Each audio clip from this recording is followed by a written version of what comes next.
Hi,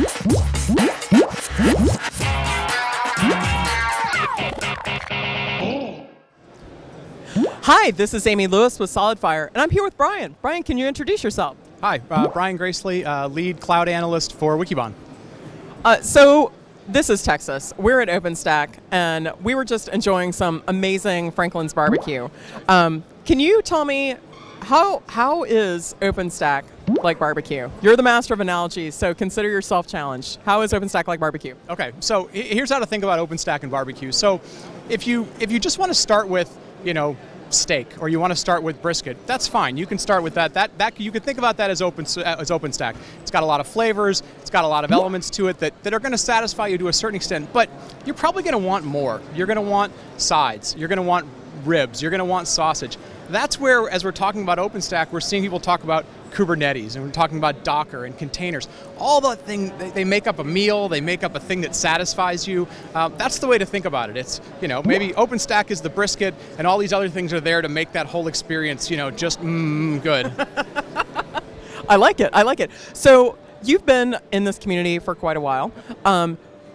What are some of the trends you're seeing? What's the evolution? Or even give us a prediction. What is the future of barbecue? Yeah, well, the future of barbecue is obviously strong. We're bullish on that, no pun intended.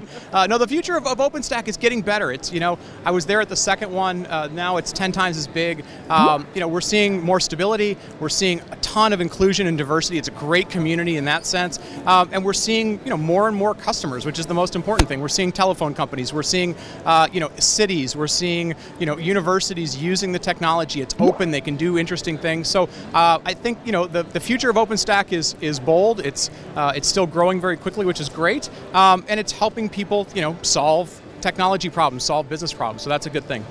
What do you think the next big problem to solve is going to be? Well, I think actually the biggest problem for OpenStack is to figure out how to be more boring, right? For a long time, OpenStack was all about the parties. It was all about, what's new and sexy. And now it's, hey, OpenStack's plumbing. It's plumbing with an API on it. Let's make it sort of boring. Let's make it consistent. I always want it to be there. You and I have talked about, we want the plumbing to be there all the time. And that's what it needs to do. You need to get people to be excited about saying it's going to be available and it's going to be there for you. So you think OpenStack is barbecue, the goal is to become the bag of white loaf bread? Oh, no. No, I can't go. That analogy doesn't work. But there's a piece of it. There's a piece here somewhere. Somebody here is the white bread of OpenStack. I'm not sure who it is. We may have to go find them. But no, you don't want to be the white bread of OpenStack. All right. So I don't even feel like I need to ask you this question, but food from a truck, pro or con? How do you feel about that? I'm all for food being cooked in the truck. Today we ate some from a truck. Today we ate some that was cooked in a truck and then served in a restaurant. If it's made in a truck, I'm all for it. It's all good. There's love behind it. Thank you, Brian. Thank you.